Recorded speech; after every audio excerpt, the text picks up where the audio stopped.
Bem, bom dia a todos. Estamos iniciando a nossa reunião aí com visitantes aí. Ótima notícia aí vinda da amigos de Ijuí, né? E Salto do Jacuí, Santa Rosa. E aí hoje nós vamos organizar a nossa reunião dividida em duas partes. Eu conversei com o Sodré nós vamos dar a ele então em torno de uns 40 minutos para ele apresentar um trabalho, uma pesquisa que vem sendo feita aí sobre ciência política, né? E falarmos também um pouco sobre a questão da teoria do conhecimento em Hobbes, além desse trabalho que eu já conheço, que realmente é uma bela contribuição ao estudo de Thomas Hobbes.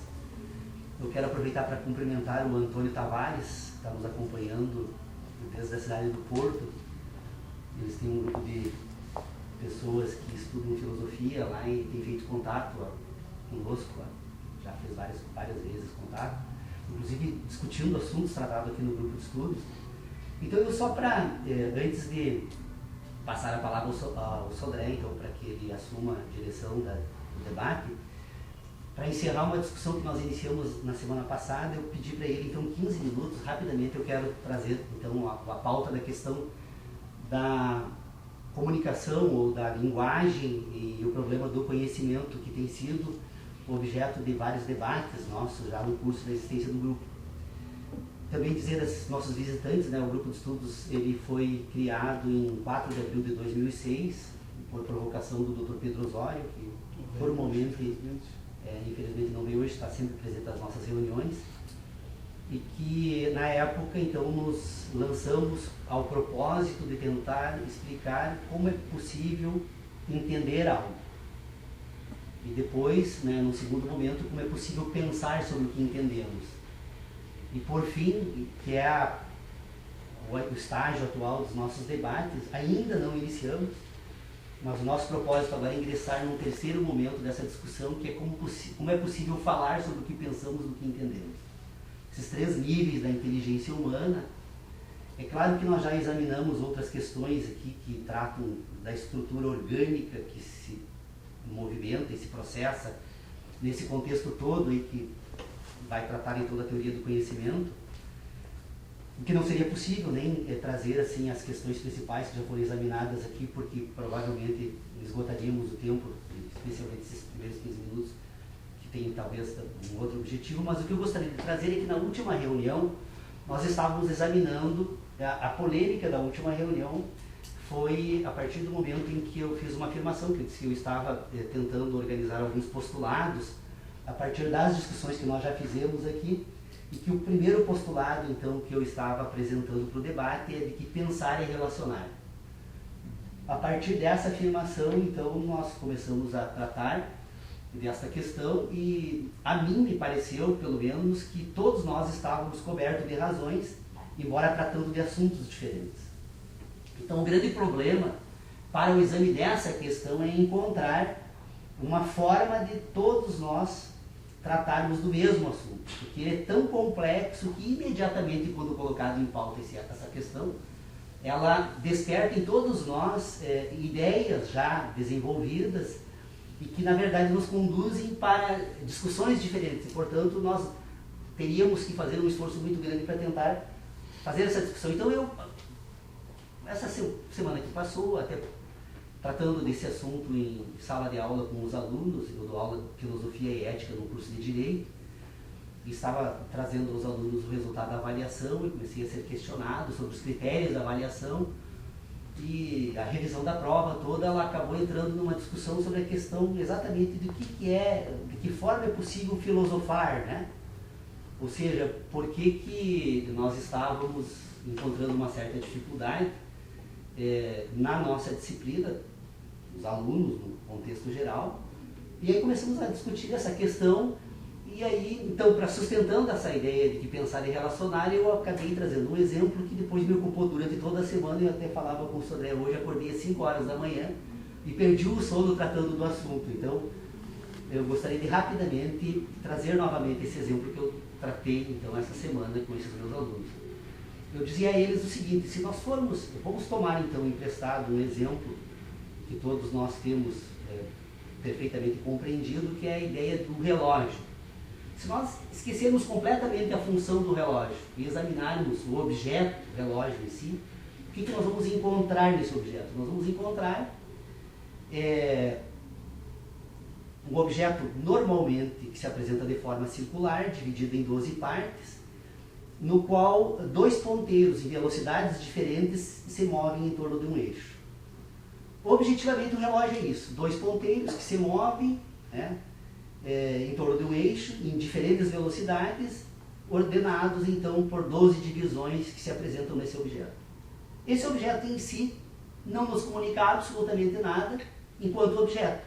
Se largássemos ele em meio à floresta amazônica, numa comunidade que não tenha conhecimento do relógio, ele apenas constataria que se trata de um objeto que dois ponteiros se movem. Bom, por outro lado, se nós pegarmos agora o corpo celeste Terra e observarmos objetivamente, também vamos perceber que é um corpo que gira em torno do próprio eixo e que se movimenta, poderíamos estabelecer uma relação em relação ao Sol. Objetivamente, a Terra é um corpo que se move em torno do eixo e se apresenta em relação ao Sol. Bom, esses dois objetos agora, se nós relacionarmos a questão do movimento dos ponteiros em torno desse eixo ao movimento da Terra apontado ao Sol, a relação entre esses dois objetos é que vai nos permitir agora constituir uma ideia tanto de movimento quanto de tempo. Nós vamos estabelecer relações entre esses movimentos e, portanto, nasce dessa ideia a ideia de tempo. A ideia de tempo que só se apresenta na medida em que nós relacionamos esses dois objetos, ou esse corpo e esse objeto, então, né?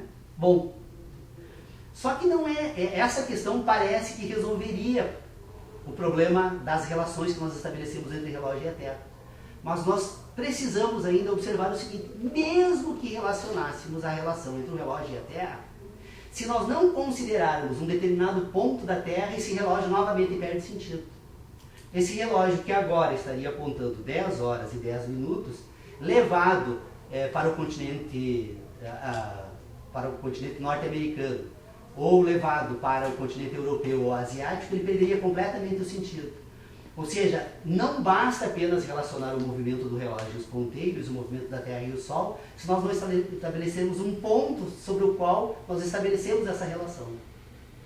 O que isso significa? Significa, então, que nós só conseguimos pensar na medida que estabelecemos relações, e só estabelecemos relações na medida que nós temos, então, uma determinada objetividade que se constitui como elementos de relacionamento. A linguagem não é muito diferente. A linguagem, ela se apresenta, se nós retirarmos agora, substituirmos então esse corpo e esse objeto como instrumento de análise que nos permite perceber que relacionamos, e ao relacionar constituímos a ideia de tempo, e se nós trouxermos este exemplo agora para a linguagem, nós vamos perceber que a linguagem se apresenta como, ou pelo menos a língua falada e a escrita, ela se apresenta como um conjunto de relações fonéticas que se apresentam ao indivíduo apenas como relações fonéticas. Em si, como relógio, é apenas algo que apresenta com uma certa objetividade. Os signos que se encadeiam também na escrita se apresentam como um conjunto de signos que se encadeiam na escrita. Como tais, eles em si não apresentam significação alguma. Este signo agora, diferentemente da relação, porque a questão de tempo é fácil de estabelecer relação entre a objetividade e o objeto, entre o corpo e o objeto, e nós trabalhamos puramente na ideia da objetividade que vai nos permitir ter a ideia de tempo, mas a linguagem, ela utiliza um relacionamento um pouco diferente. Este conjunto fonético, essa cadeia de caracteres agora, elas só ganham sentido na medida em que elas se relacionarem por meio de uma ideia com um fato do mundo da natureza. E assim como o relógio precisa estar relacionado num determinado ponto, porque esse fato do mundo da natureza, na verdade, se apresenta como algo que está presente neste corpo que é a Terra, que compõe o nosso mundo e o universo onde vivemos. Então, este conjunto fonético, essa cadeia de caracteres, que buscam um relacionamento agora numa ideia, que vão acabar, então, agora apresentando uma relação no mundo da natureza. Então, quando eu falo cavalo, que o Dr. Pedro Osório gosta muito de trazer a discussão, o que é um cavalo? Um cavalo é uma palavra. A palavra cavalo não pasta, não anda, não tem orelhas, nem pelo, nem crina. A palavra é a palavra cavalo. ela só ganha crina, cabelo, orelha, na medida em que ela se relaciona com uma ideia, e essa ideia, por sua vez, ela está relacionada a um determinado momento, um fato do mundo da natureza. Assim como o relógio e a Terra, o objeto que produziu, então, a ideia cavalo é aquele que se relaciona. Então nós não falamos do cavalo, nós falamos da ideia do cavalo. E a palavra cavalo, enquanto elemento de relacionamento, se relaciona com a ideia. Esta ideia cavalo, por sua vez, ela, se você resgatar agora o processo que permite a ideia cavalo, ela está relacionada em objetos que estão presentes no mundo da natureza. O cavalo que está no campo é um cavalo, o cavalo que está na minha imaginação é resultado de um processo de relacionamentos. Então vocês percebam que nós só conseguimos pensar quando relacionamos. Então qual é a grande tarefa nossa? É pôr em ordem esse sistema de relacionamento. Assim como eu preciso encontrar um ponto para que o relógio seja relógio na Terra, eu preciso encontrar um ponto para que qualquer objeto seja objeto nesse mundo que constitui um sistema de ideias que, por sua vez, vai permitir constituir um sistema fonético que representa essas ideias que tem o propósito de se relacionar com esse objeto que produziu esse sistema que permite a comunicação. E aí, então, obviamente que nós teríamos que examinar a questão do processo. Olha, eu tenho um objeto que, presente neste universo, né, produz impressões num outro objeto que é o homem, que tem sensações e que produz ideias e que permite, a partir das relações entre ideias, agora, resgatar sensações, impressões e objetos. Então nós temos toda uma cadeia de relações que precisa ser ordenada, porque o grande problema da nossa civilização e da nossa cultura, que nós denominamos de cultura civilizada, é que nós acabamos sendo... o processo de constituição da nossa inteligência, na forma em que é constituído a partir de um sistema puramente acadêmico, ele faz que esse processo de constituição nos leve a imaginar que quando nós falamos cavalo, nós não estamos falando de ideia, mas do cavalo que está no campo. Que a minha palavra tem condições de se comunicar com os objetos, abandonando completamente a existência do homem e todas essas estruturas formais que permitem sentir e também pensar. A inteligência humana, então, é um complexo sistema de relacionamentos que tem na sensação, então, o seu instrumento de análise, que vai permitir, então, constituir verdades e, portanto, receber impressões do mundo natural, e depois, a partir deste sistema de sensações, um homem que sente agora, então, ele vai produzir um outro âmbito de inteligência, que é um sistema de relacionamentos. Estas relações vão constituir o que, então? A ciência, e, por sua vez, a ciência vai constituir um sistema de ideias, é resultado de um sistema de ideias. Nós temos, então, que entender que todo o sistema de inteligência precisa, para ser compreendido de forma adequada, separar conhecimento e ciência. O conhecimento trata de um âmbito da inteligência humana e a ciência trata de outro. O conhecimento trata das sensações e a ciência trata das relações. Assim como o relógio não tem sentido para a Terra, não haveria possibilidade do relógio ser relógio se não fosse no âmbito da ciência.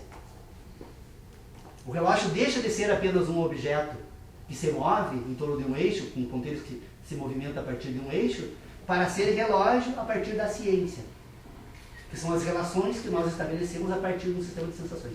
Sodré, 10 e 15, é contigo. Não, essa é importante só para pegar o gancho aqui desse trabalho que tem sido desenvolvido.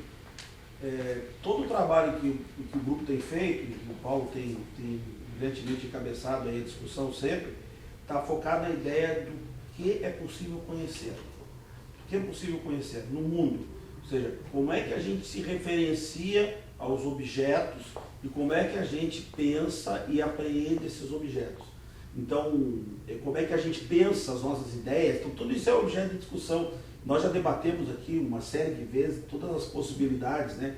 E discutimos inclusive aquela questão da filosofia, né, dos empiristas, dos idealistas, daqueles que pensam o objeto a partir da ideia, ou daqueles que pensam o objeto a partir da experiência, que é a experiência que cria a sensação, e nossa corrente aqui está mais para o lado do empirismo, né, que seria a percepção das realidades a partir da impressão ou da sensação que os objetos nos produzem a partir dos sentidos, que foi criado até pelo grupo aqui, eu não estava no grupo ainda, mas foi discutido, que o Paulo não falou, mas acho que ele tem que referir, que é a questão do que se discute o sistema hepta-animal de inteligência, que é o termo que o Paulo tem usado aí, e que se refere a uma possibilidade de conhecer o mundo a partir não 5 sentidos, mas seriam 7, porque tem uma função lógica da visão e mais a questão da sobrevivência, uma série de detalhes que uma outra hora o Paulo pode até explicar isso, acho que e o pessoal que está assistindo e que já viu, já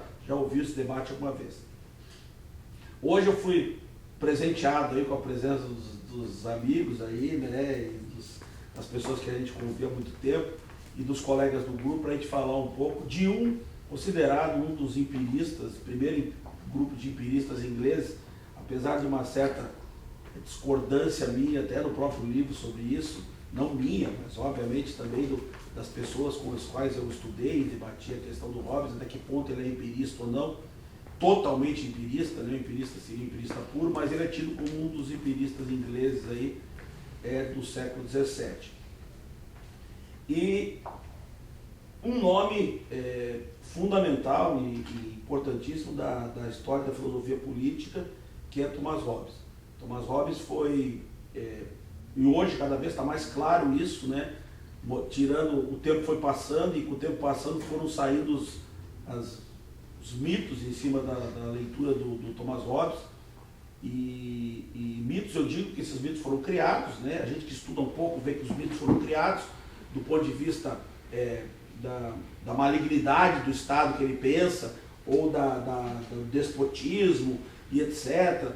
Chegou a ponto de, na época da Inquisição, os livros do Hobbes, vários deles, inclusive o principal deles, o Leviatã, ser queimado em fogueiras, achando que depois nós vamos explicar um pouco dessa questão do Leviatã, né, de onde vem esse nome,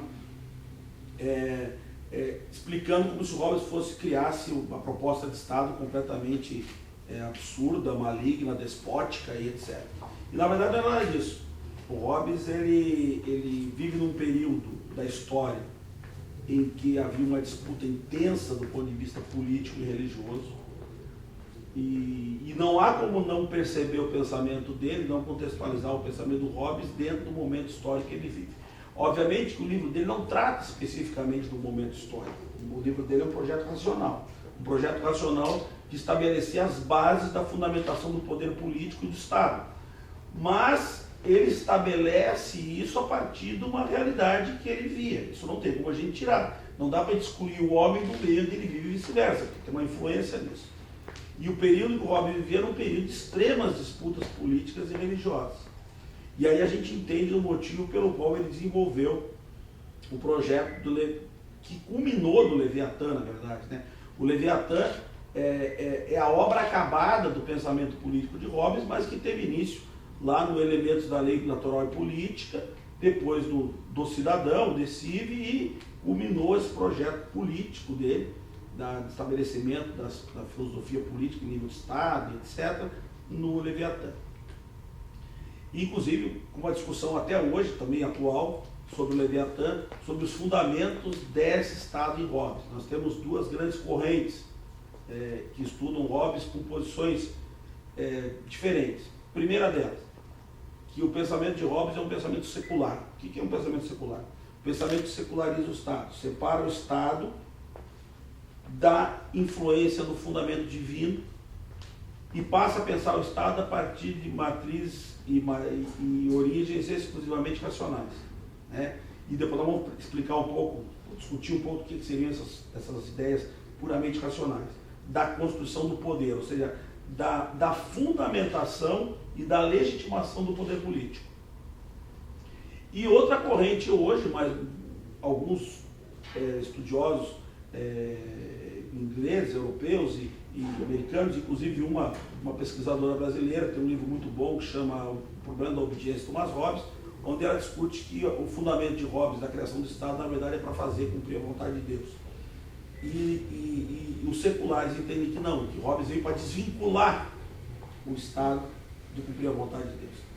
E aí tem uma série de justificativas que ela dá, o livro é muito interessante, dizendo que o Hobbes fala muito sobre religião, da terceira e da quarta parte do livro, e do Leviatã, e que as pessoas só leem a primeira e a segunda parte, e por isso entendem aquela outra parte, não consideram aquela parte como uma parte dentro da doutrina política dele. Então, primeiro vamos falar um pouco da secularidade de Hobbes. Eu adotei a posição e estou convencido que a ideia de Hobbes é uma ideia secularizadora do Estado. Por quê? Primeiro porque ele rompe com a tradição filosófica tradicional, seja grega, seja escolástica, né, no sentido, em alguns sentidos importantes. Primeiro rompimento importante do Hobbes, quanto à natureza humana. Então ele vai discutir a natureza humana a partir de um viés completamente diferente dos aristotélicos, e de Aristóteles e todos os seus seguidores. Que, inclusive a escolástica se baseou no Aristóteles para seguir essa ideia. Qual é a ideia? A ideia é de que o homem ele vive e ele age no mundo, seria a ética humana, age para cumprir a virtude. O que seria a virtude? A virtude é cumprir o que seria bom para ele e para as pessoas com as quais ele convive. Então isso seria a manifestação e realização da virtude do ponto de vista aristotélico.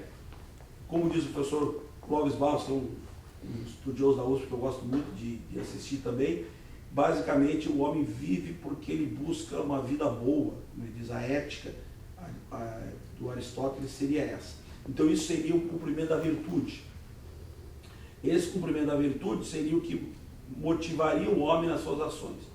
E que o homem teria uma natureza de viver em comunidade, viver politicamente. Então ele chama o homem de zoon politikon, que seria a pessoa, o ser humano em geral seria um ser gregário que obviamente viveria em comunidade, porque isso seria a forma natural de viver.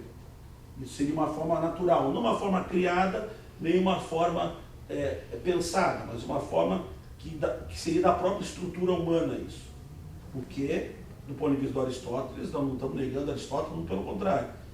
Só que o Hobbes, o primeiro rompimento que ele fez foi com essa ideia. Ele diz que o homem não vive junto com os outros homens para sentir a virtude ou porque ele gosta da convivência com os outros homens. Inclusive tem uma passagem no livro dele que ele diz que os homens têm enorme desprazer em conviver uns com os outros. Ele é cético quanto à possibilidade das pessoas viverem com esta ideia de viver socialmente para atender às necessidades uns dos outros. Ele acha que as pessoas vivem em sociedade por uma necessidade. Qual a necessidade? A necessidade de atender às próprias necessidades. Ou seja, o homem escolhe viver em sociedade e em grupo porque ele precisa, de certa forma, atender às suas necessidades. Quais são as suas necessidades? As suas necessidades de autopreservação e as suas necessidades de segurança. Tanto que os estudiosos de ética dizem que Hobbes, uma das questões é que a ética hobbesiana, que é a ética que surge depois na construção do Estado, e nós temos que explicar um pouco disso também em seguida, falar um pouco disso, desculpe, parte da ideia de que ele propor o que ele chama de egoísmo ético, ou seja, as pessoas agem, as ações humanas são guiadas a partir da ideia da autopreservação, do autointeresse. Ou seja, ninguém age motivado por altruísmo, ninguém age motivado por interesses de cumprir o que é melhor para mim e para os outros. A gente pensa que o indivíduo age para cumprir os próprios interesses e o que é melhor para ele. E por isso, a vida em sociedade seria uma vida necessária para atender os próprios interesses. Então, primeiro rompimento que ele faz, e um rompimento forte com a noção da natureza humana do Aristóteles, que o homem, ele é um ser autointeressado, que ele age por autointeresse e ele age para cumprir as suas próprias necessidades. E que a vida em sociedade é uma consequência dessa necessidade. Então, a vida em sociedade ela é criada pelo homem por necessidade, e não um ente natural que está presente desde sempre, antes do homem existir enquanto homem em sociedade. Então, ele inverte o eixo, né, da questão da vida social. E o segundo ponto também importante, que me parece fundamental, é que ele rompe completamente com a ideia de instituição do poder a partir da ideia de um poder divino. Ou seja, que o fundamento do poder não está fora dos homens, e sim nos homens. E aí vem toda a construção teórica dele para explicar por que está nos homens e não fora dos homens. Ele não fala diretamente o que não é um fundamento divino, mas todo o discurso dele, em nenhum momento, ele diz que o fundamento do poder é o fundamento divino. Em outros livros ele fala claramente isso, no Behemoth ele fala claramente, né? Fala mal dos clérigos, que os clérigos são aqueles que querem dominar as verdades a partir da instituição do medo e da superstição, porque como naquela época as pessoas não dominavam os idiomas, principalmente o latim, muitas pessoas recebiam a palavra de Deus a partir dos clérigos, e os clérigos usavam as interpretações das escrituras para convencer as pessoas a agir de conformidade com o que eles entendiam que fosse adequado. E o Hobbes diz que não, que quem tem condições de interpretar as próprias escrituras, e daí ele cria toda uma interpretação das escrituras própria dele, que está na segunda parte do livro, onde ele discute uma série de questões religiosas, mas elas são um pano de fundo para justificar, tanto que ele fala no final da segunda parte do livro, do Leviatã, onde ele vai entrar na parte religiosa depois, que ele diz assim: agora, a partir de agora, provarei a partir das escrituras o que foi dito anteriormente do ponto de vista da filosofia e da ciência política. Então o que quer dizer? Ele usa aquela parte, e aí a posição que eu adoto, né, e que a maioria dos autores que gostam de Hobbes, do Hobbes gostam, que ele adota a posição referente àquela parte toda religiosa do livro como argumento de convencimento para fortalecer as ideias da primeira parte. Até porque nós não podemos esquecer que nós vimos um período em que a Inquisição campeava na Europa. Então, se a pessoa não tivesse o cuidado de referir ou sustentar de alguma forma as posições religiosas, ele correria certos riscos do ponto de vista até pessoal mesmo. Isso não pode ser descartado, né? Então, a necessidade de você fazer toda uma teoria e depois tentar, de algum jeito, dar um gancho, vamos dizer assim, com a parte religiosa, para não ficar uma coisa herética, apesar de ter sido chamado de herege, é uma coisa que fazia parte do momento histórico que era vivido. Mas, voltando ao projeto de Hobbes, ele rompe com essa ideia de poder divino, de sustentação divina do poder e da legitimação do poder a partir da Constituição divina, e estabelece o que ele chama de estado racional. E qual é o estado racional? O estado racional é um estado que se constitui a partir de um pacto entre as pessoas. A partir do que o Rousseau depois vai dar o nome de contrato social. No Leviatã ele fala pacto social. O termo usado é pacto. Com um mecanismo que cria, e eu digo cria mesmo, porque o Hobbes foi o primeiro a falar isso, cria o mecanismo da autorização e da representação política. Coisa que até aquele momento não estava claro. E inaugura, e eu acredito nisso previamente, inaugura o Estado civil moderno. Né? O Estado moderno parte a partir das reflexões de Hobbes. Há quem diga, inclusive, tem um autor americano que diz que o Hobbes é o pai do liberalismo político. Eu já não sei se chegou a tanto, mas acho que o Hobbes é o criador do Estado moderno, o Estado de Direito moderno, passa pelas ideias de Thomas Hobbes. E por que ele cria esse Estado? Como é que ele cria essa ideia racional? Ele cria a partir de uma ideia anterior, que é a ideia do Estado de natureza. Então, o Estado de natureza é fundamental dentro do conceito de todos os estudiosos modernos, né? Passa Hobbes, passa Locke, passa Rousseau, todos eles com a mesma ideia do Estado de natureza. O que é o Estado de natureza? O Estado de natureza é um Estado onde tudo é de todos, e o Estado de natureza do Hobbes é um Estado realmente de conflito. Diferente do Estado de natureza do Locke, onde já existe uma certa propriedade privada, por isso que os liberais são apaixonados pelo John Locke, né? Porque o John Locke estabelece a propriedade como direito natural. E o Rousseau tem o Estado de natureza, só que o Rousseau tem o Estado de natureza com um homem que é bom em essência, né? E que a sociedade o transforma num ser com problemas, ou um ser social que precisa de limites, mas que na essência ele seria um ser bom. A ideia do bom selvagem lá do Rousseau, né?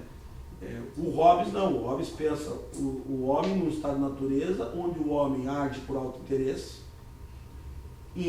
buscando a autopreservação, em que não há segurança, em que as pessoas todas têm direito a todas as coisas, inclusive o corpos uns dos outros, segundo Hobbes diz do Leviatã, e que nesse estado de conflito permanente, onde a segurança não existe, cada um usa o poder que tem para conseguir mais poder, para ter mais segurança, esse estado é o estado do caos, é o estado do conflito, é o que ele chama de estado de guerra, onde todas as pessoas viveriam em conflito permanente, buscando o seu espaço, porque tem que sobreviver e tem que ter segurança mínima, que não existe nesse estado. E aí vem o termo que alguns usam do Hobbes, que o homem é o lobo do homem, mas o homem é o lobo do homem na fase do estado de natureza, não do estado civil. Só que essas ideias foram pensadas no Hobbes, e aí o Hobbes foi tomando essa proporção de monstro, que já vou explicar o porquê do monstro, até porque o Leviatã vem disso também. Bom, esse estado de natureza, que é um estado de conflito permanente, o estado de guerra, é um estado em que tudo é permitido. Então não existe ética, não existe certo e errado, não existe justo e injusto. Existe um estado de um conflito permanente que as pessoas lutam e estão na busca de poder. Quanto mais poder eles tiverem, power after power, né, que é o termo que se usa aí na literatura, para ter mais poder, para garantir mais autopreservação e mais segurança para os seus, para a sua prole, para o seu grupo, etc. Então essa busca de poder, de conflito é permanente. E aí o que o Hobbes diz? Dentro desse estado de caos, desse estado de guerra, há necessidade de constituir um poder que tenha a capacidade de organizar essa vida em sociedade, permitir que as pessoas possam trabalhar, ter segurança, que é o principal objetivo do Estado, é prover segurança, para que a sociedade possa se desenvolver. Até ele usa no Leviatã claramente, para que possa desenvolver as artes, o comércio, as ciências, etc, etc, etc, porque num estado de natureza nada é possível, porque tudo é permitido, nada é proibido, e ao mesmo tempo o conflito se estabelece, porque todos têm direito a todas as coisas, e onde todos têm direito a todas as coisas, ninguém tem direito a nada, e ao mesmo tempo não tem que se estabelecer. Então ele cria o Estado pelo mecanismo de autorização, e aí qual é o mecanismo de autorização? Todas as pessoas que têm direito a todas as coisas resignam parte desse seu direito, direito a todas as coisas, em prol da instituição de uma autoridade que possa, uma pessoa ou um grupo de pessoas, que possa manter essa estrutura para trazer paz e segurança para as pessoas poderem viver e se desenvolver e estabelecer os limites. E o Hobbes, ele tem uma noção muito forte que ele traz da física, do movimento dos corpos, da questão da noção cinética das coisas. A definição dele de direito e lei são interessantes, porque a lei para ele é o limitador do direito, o direito é a liberdade plena, e a lei vem para limitar o direito, e não a noção que a gente tem moderna, né, atual, vamos dizer assim, contemporânea, de que a lei estabelece a possibilidade de direito. Para ele, direito é a plenitude, é a liberdade total, e a lei vem como instrumento de cerceamento do direito, delimitando o espaço de atuação das pessoas. E isto surge a partir da constituição do Estado Civil. Então, o Estado Civil é o Estado que surge para trazer, principalmente, paz e segurança para as pessoas. E por isso, o Estado tem que ser absoluto. Por quê? Porque contra ele, ninguém tem poder maior, ninguém pode se opor, para acabar com as guerras religiosas, as guerras políticas, etc. Então, o Estado absoluto em Hobbes, dentro do pensamento dele, não é um Estado criado para atender interesses, é um Estado necessariamente de poder concentrado. Por quê? Porque ele não enxerga a possibilidade de você trazer a paz e segurança, principalmente naquele período que ele via, sem um Estado que tivesse o poder necessário para isso. E daí vem a ideia do Leviatã, que é um termo que ele usou e que foi muito mal compreendido. Eu acho que uma das questões que trouxe para o Hobbes todo esse estigma é exatamente o termo que ele usou, porque o Leviatã era um monstro bíblico do livro de Jó, contra o qual não existia poder igual na terra para submeter o Leviatã. E ele usa essa metáfora para dizer o seguinte, que o Leviatã é o estado no qual não pode haver poder que se enfrente ao Estado maior que ele. E aí vem a ideia do Leviatã. Quem olha o Leviatã tem uma capa também sugestiva, do livro original, né? É um grande corpo, Se você olhar para a foto, você vai ver que tem pequenos corpos individuais dentro daquele corpo grande. Numa mão ele segura a espada, que é o símbolo do poder temporal, do poder soberano vindo a partir da secularização do Estado, e na outra mão uma cruz que representa o poder temporal. Em que sentido isso? Bom, quer dizer que ele cultua o Estado cristão, como alguns dizem? Me parece que não. O que ele entendia, e aí eu também acho que está bem claro no pensamento dele, é que havia necessidade de unificar a obediência política em torno do soberano. O soberano era a pessoa que receberia esses poderes de todas as pessoas, esses direitos resignados de todos, para que ele, a partir da resignação dos direitos absolutos de todos, tivesse poder para limitar pela lei os direitos individuais de todos, para que a sociedade pudesse se organizar. E aí estabelece o Estado Civil, estabelece as leis civis que refletem um pouco das chamadas leis de natureza, são leis que organizam, são reflexões racionais que existiam no estado da natureza, passam a ser leis efetivas do ponto de vista da obrigatoriedade de cumprimento, e cria e inaugura o Estado Civil. E aí vem a grande questão, que aí é o tema específico da minha obra, né, que eu discuto, que é o direito de punir. Qual é a finalidade do direito de punir do Estado? Você veja, nós temos uma questão interessante a discutir. Se eu, no pacto, e se eu sou contratualista, que seria se a gente entende o Estado a partir de um contrato social, que é discutível, tem filósofos e autores que entendem que não existe contrato nenhum, mas se a gente pensar o Estado moderno a partir do contrato, e essa tem sido a grande ideia que nós temos aí, em especial no direito, né? Nós trabalhamos com essa ideia de contrato social, ou de pacto social. Como é que se justifica a punição a partir do momento em que eu autorizei alguém a partir de uma manifestação individual minha, lógico que pactuada com todos, né? Logicamente que isso não é uma coisa teórica, não pensa que as pessoas sentaram na praça para discutir, vamos abrir mão do direito para criar um cara, isso é um processo racional, né, de justificação política, mas todo mundo abriu mão de uma parte dos seus direitos para constituir uma autoridade que possa manter a todos em termos respeitosos, como o Hobbes diz, e a partir daí essa autoridade tem poder de punir as pessoas que descumprirem o que foi pactuado ou mantiverem essa situação. Então, o próprio sistema, não vou entrar em detalhes agora, porque tem toda uma estrutura racional ali, o Hobbes é muito geométrico, né, e muito racional e lógico também, então ele diz que o direito de punir do soberano vem do estado da natureza, e você entende o seguinte, se vem do estado da natureza, por que vem do estado da natureza? Porque o soberano participa do pacto, então, como ele traz o direito de punir do estado da natureza, ele não sofre a limitação do direito que os outros sofrem, então o direito existe porque não está limitado pela lei, ou ele vai ser regulamentado pela lei quando ele entrar para uso do Estado Civil, que a lei vai regular, mas ele tem essa carga de direitos que ele recebe. E a partir daí, qual é a finalidade da punição do Estado? E aí eu já vou encerrando por aqui para a gente poder conversar um pouco. E aí vem a grande discussão, né? E eu cada vez me convenço mais que a função da punição, não só no Estado de Hobbes, mas em qualquer Estado moderno, ela tem uma função muito mais política do que jurídica. Ou seja,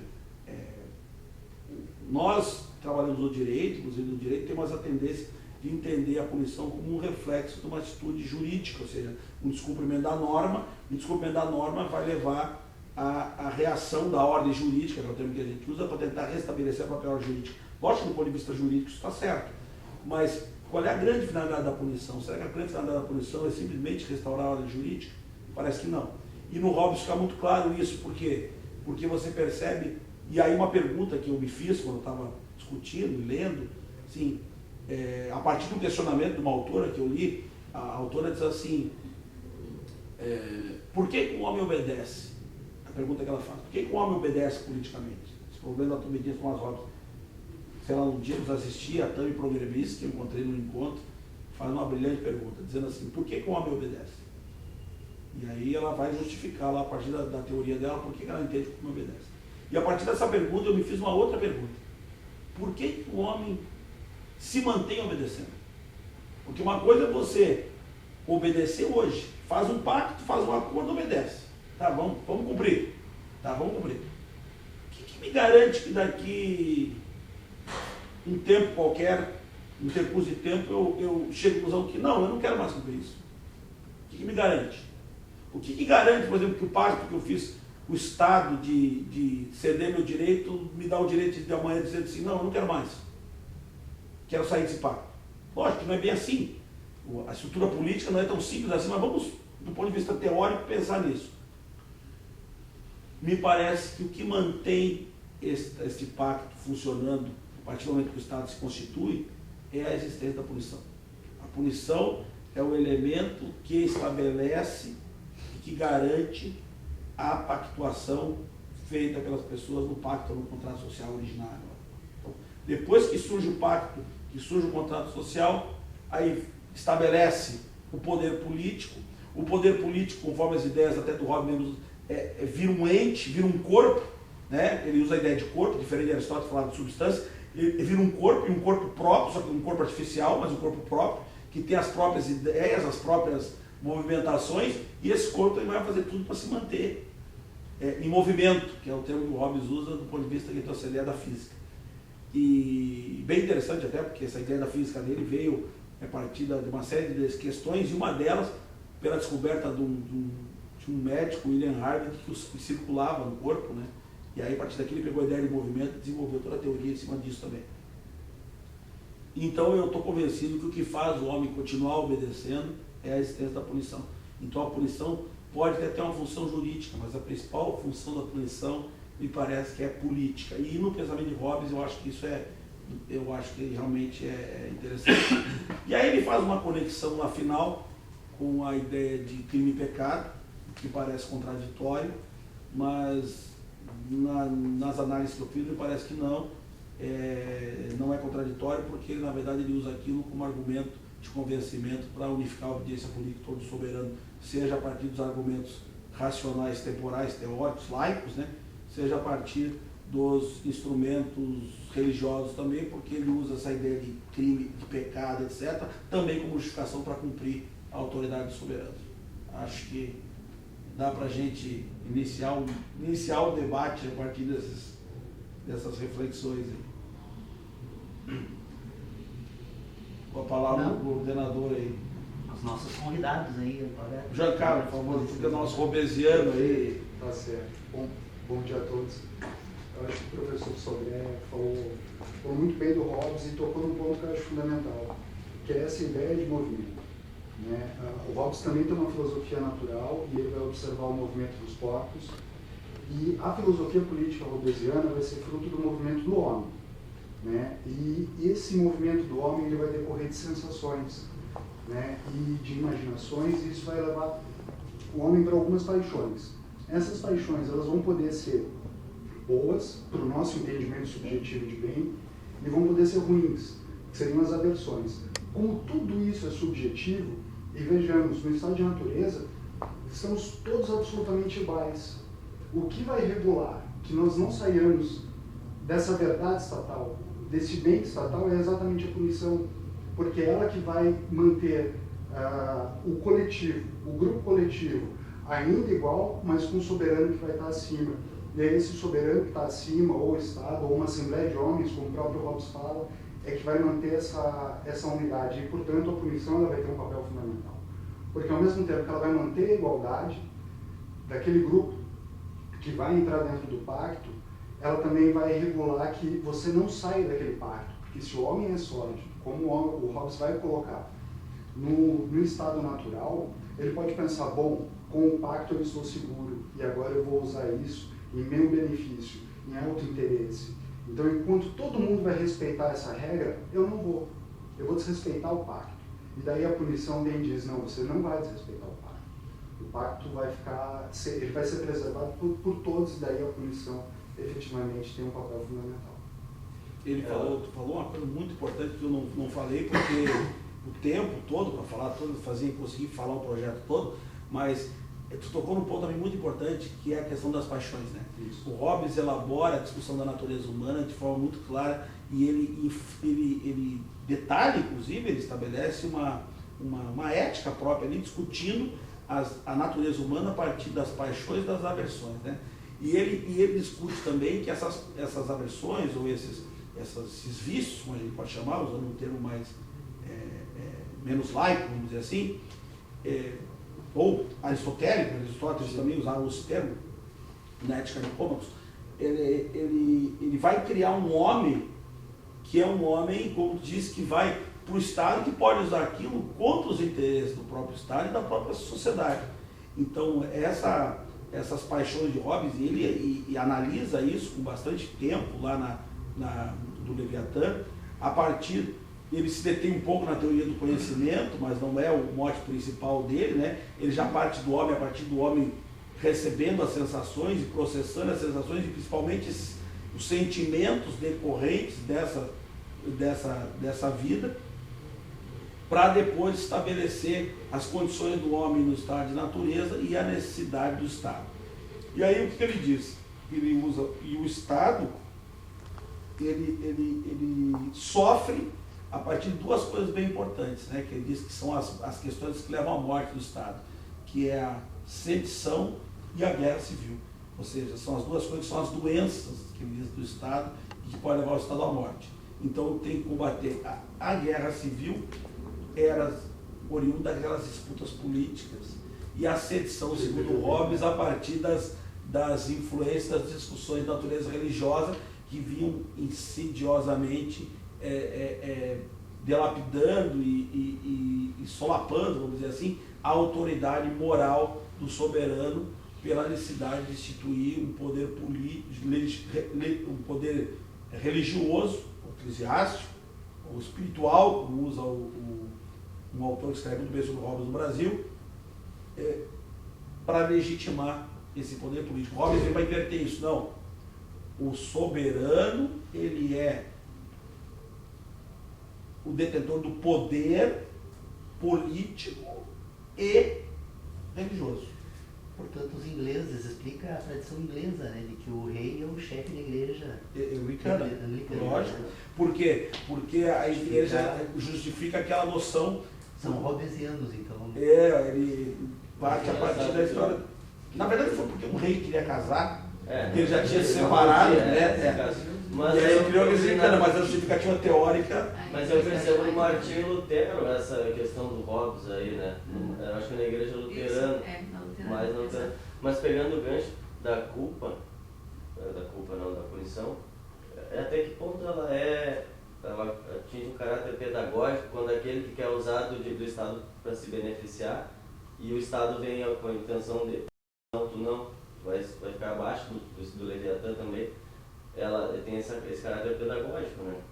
Tem. Tá. Eu não sei como, desculpa professor, eu não sei como é que ele é tratado na obra, mas o senhor perguntando por que a gente continua seguindo, obedecendo. Obedecendo, o Beccaria diz, né, por causa do medo, da incerteza, né? Eu acho que é da mesma época, 1600, século XVII ou século... O Beccaria é 100 anos depois. Então o século seguinte, mas eu também senti influência do que eu li dele, pelo que o senhor estava falando, dessa incerteza, como o Estado está acima de tudo e de todos, não se respeita a regra nenhuma, né, em tese, o direito vem, ele só limita o direito, seriam essas incertezas que também fazem com que o homem siga obedecendo.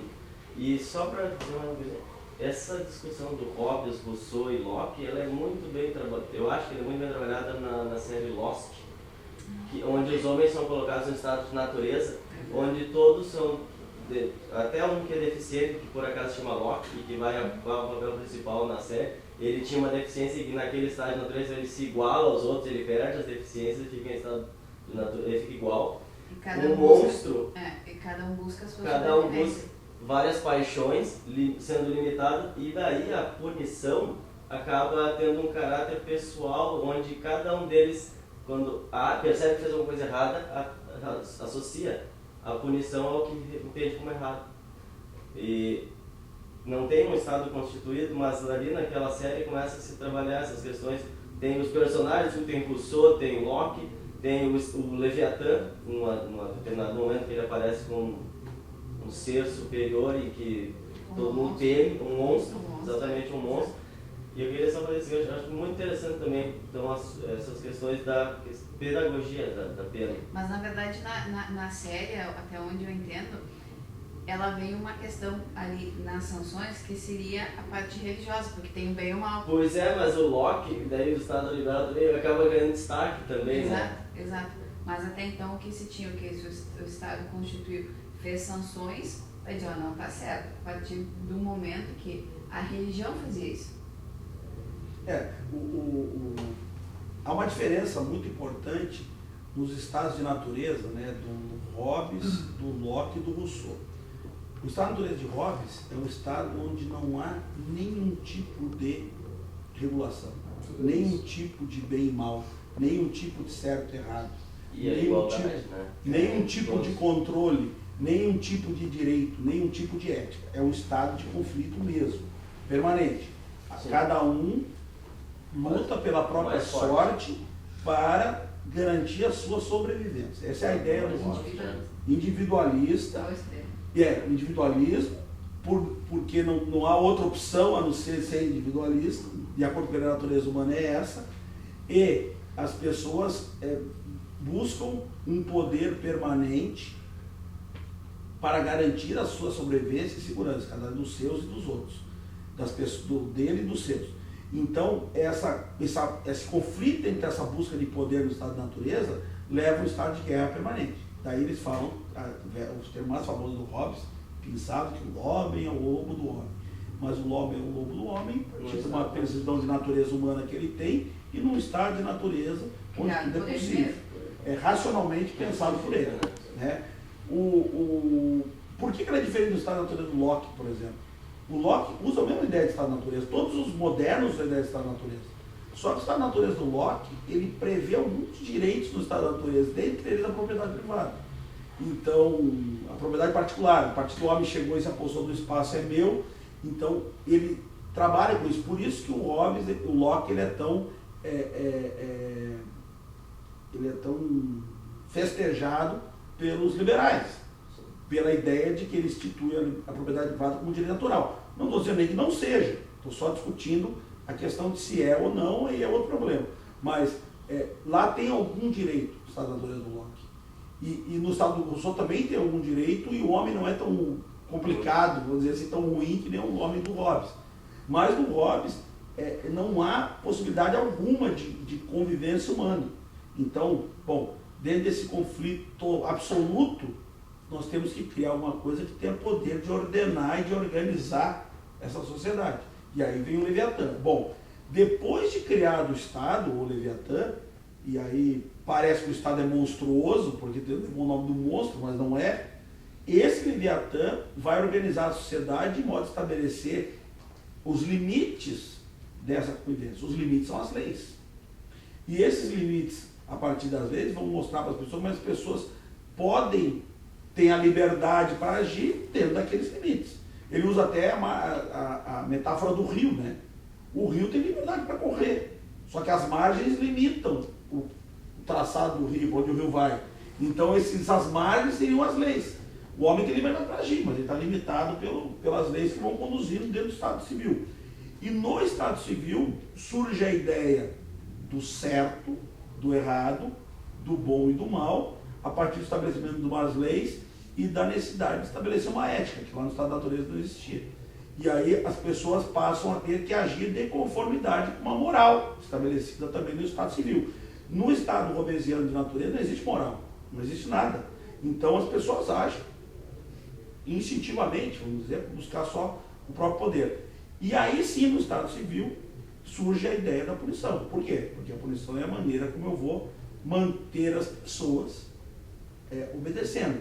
Veja, eu quero aproveitar só, eu quero não falar muito sobre isso, para não ficar muito cansativo, mas eu acho que tem que fazer uma apanhada.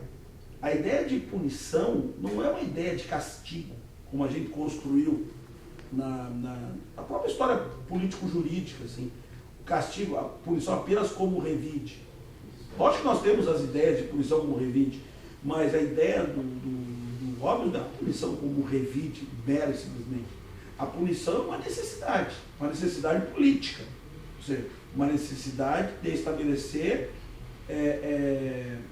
meios para você manter a obediência política. Tanto que o livro do Hobbes, ele fala claramente, está até na epígrafe do meu livro, para você poder estabelecer a equidade, a justiça e determinar as coisas para as pessoas, são necessárias as determinações do poder soberano e as punições, e aplicar as punições para aquele que as infringir. O Estado Leviatã.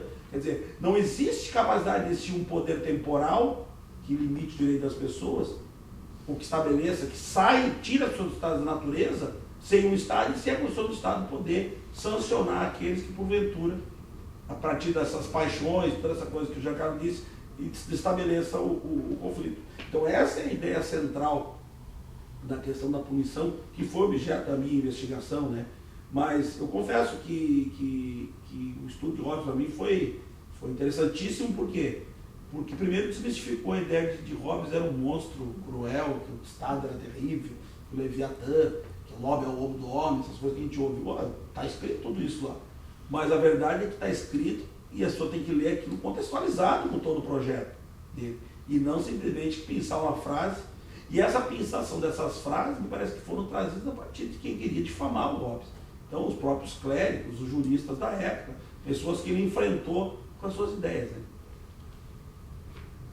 Bem, eu só para dizer, nós temos 2 minutos para encerrar a reunião. Eu tenho certeza que a reunião vai prosseguir, aí, o assunto é caloroso, né, e suscita várias preocupações. Eu só fazer esse registro, nós temos uma ritualística que a reunião dura exatamente 1 hora, né? Tanto que quem acompanhar, aliás, até para os vídeos, todos eles não passam de 1 minuto e 1 minuto e 2, além de 1 hora, ou às vezes 58, 59 minutos.